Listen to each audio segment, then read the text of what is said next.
অযোধ্যায় বাবরি ভেঙেছিল 6 তারিখে, না আপনারা জানেন? ডিসেম্বরের 6 তারিখে। আজকে ডিসেম্বরের 5 তারিখ রাত্রি আমরা বসে রয়েছি। কিন্তু ভারতবর্ষে পশ্চিমবাংলায় আমাদের মুর্শিদাবাদে ভরতপুরের যিনি বিধায়ক ছিলেন, এখন নেই, এখন তো বাতিল হয়ে গেছে, তিনি তার শখ যে একটা বাবরি ভেঙেছো তোমরা, হাজারো বাবরি তৈরি হবে, বাবরির ভালোবাসা কখনো মুছা যাবে না। তাই তিনি নিজের অর্থ দিয়ে এবং মানুষের সাহায্য নিয়ে তিনি বিশাল বাবরি মসজিদের নামে একটি মসজিদ তিনি সেখানে কায়েম করার মনস্থির করে পদক্ষেপ নিয়েছেন। আজকে সাজানো গোছানো সুন্দর স্টেজ তৈরি হচ্ছে, সেখানে হাজার হাজার মানুষ সেখানে উপস্থিত হয়ে গেছেন। আপনারা সব খুশি না বেজার? আরে মসজিদ ঘর যদি একটা জায়গায় 100 হয়, আপনাদের কি রাগ হবে নাকি? হ্যাঁ, এটা ভালো না খারাপ? ভালো তো। আমার তো মন চায় যে প্রত্যেক এলাকায় ওরা একটা বাবরি ভেঙেছে, আমরা প্রত্যেক এলাকায় বাবরি তৈরি করে দেখিয়ে দিতে পারি না?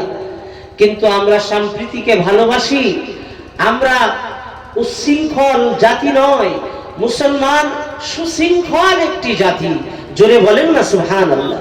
আমাদের ভিতরে আছে রাসূলের আদর্শ, সেই আদর্শ নিয়ে আমরা পথ চলি। আমাদের আদর্শ আমাদের শিক্ষা দিয়েছে। আল্লাহর হাবিব ছিলেন লাকাদ কানা লাকুম ফি রাসূলিল্লাহি উসওয়াতুন হাসানা, উত্তম চরিত্রের শ্রেষ্ঠ নমুনা।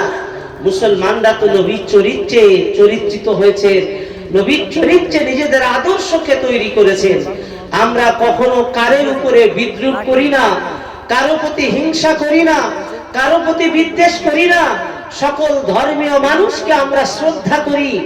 ভারতবর্ষের জমিনে নয়, শুধু তাম পৃথিবীতে যত ধর্ম আছে সব ধর্মকে আমরা তাদের ধর্মের জায়গায় আছে, থাকবে। আমরা মুসলমান ইসলামকে মেনে নিয়েছি। আমরা চাইবো ইসলামের পতাকাটা আমরা তুলে ধরতে চাইবো কি চাইবো না? জোরে বলে। হ্যাঁ, ইসলামের পতাকা আমরা উঁচু করে ধরতে চাই। কেউ যদি ইসলামের পতাকা ভেঙে দিতে চায়, আমরা কি সেই ভেঙে দেওয়ার সমর্থন করব না পতাকাটা ধরে নেব? আমরা পতাকা ধরব। আজকে সুন্দর একটা মুহূর্ত আপনাদের মাঝে আমি আলোচনা করতে বসেছি। আসলে পৃথিবীতে এই সুন্দর মুহূর্তগুলো সর্বদা হয় না। আমার যুবক ভাইরা, এই মুহূর্তটা আপনাদের জন্য খুশির একটা সংবাদ দিই, যে খুশির সংবাদে আপনি আনন্দিত হবেন, অবশ্যই আপনি খুশি হবেন। আল্লাহ পাক রব্বুল আলামিন এই জনগণ ভারতবর্ষের জমিনে স্বাধীনতা অর্জনের পর থেকে নিয়ে মুসলমান ফুটবলের মতো তাদের অবস্থান সবাই ব্যবহার করে।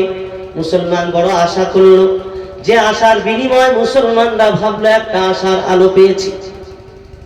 উদারতা দেখে মুসলমানদের সঙ্গে মিশে, উদারতা দেখিয়ে মুসলমানদের কাছের মানুষ সেজে কি না ভঙ্গিমা দেখানোর পরে আপনি লক্ষ্য করে দেখুন, মানুষের মন জয় করে যখন ক্ষমতার আসলে যখন বসে পড়েছে, ঠিক ওই সময় দেখতে পাওয়া যায় আজকে নীলের হাটের যুবকেরা, জওয়ানেরা, একবার ভেবে দেখুন, আজ 5 তারিখ, আজকের 5 তারিখ, আপনারা কি জানেন মসজিদ ওয়াকফ করা মসজিদগুলো দখল করে নেওয়ার জন্য আমাদের বাপ দাদুরা, আমাদের পূর্বপুরুষেরা, আমাদের আত্মীয় স্বজনেরা নামাজের ঘর বানিয়ে গেছে, নামাজের জন্য জায়গা দিয়ে গেছে, মাদ্রাসার জন্য জায়গা দিয়ে গেল, মসজিদের জন্য জায়গা দিয়ে গেল, কবরস্থানের জন্য জায়গা দিয়ে গেল।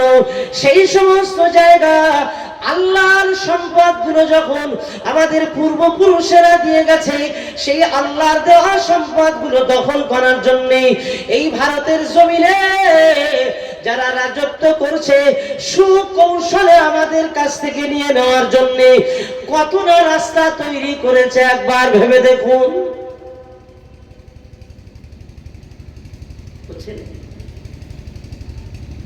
আজকে তবে খবর আছে 3 মাস বেড়েছে। কমাস বেড়েছে? 3 মাস বেড়েছে। আপলোড ওই যে কেন্দ্রীয় সরকারের ওয়েবসাইটের মাধ্যমে যে অ্যাপ তৈরি করেছে, সেখানে আপনার ওয়াকাফ করা সম্পত্তি সব আপলোড দিতে হবে। উম্মিদ পোর্টাল বলে একটি পোর্টালে আমার আব্বা মা দান করে গেল, আমার দাদুরা দান করে গেল, আল্লাহ রাস্তায়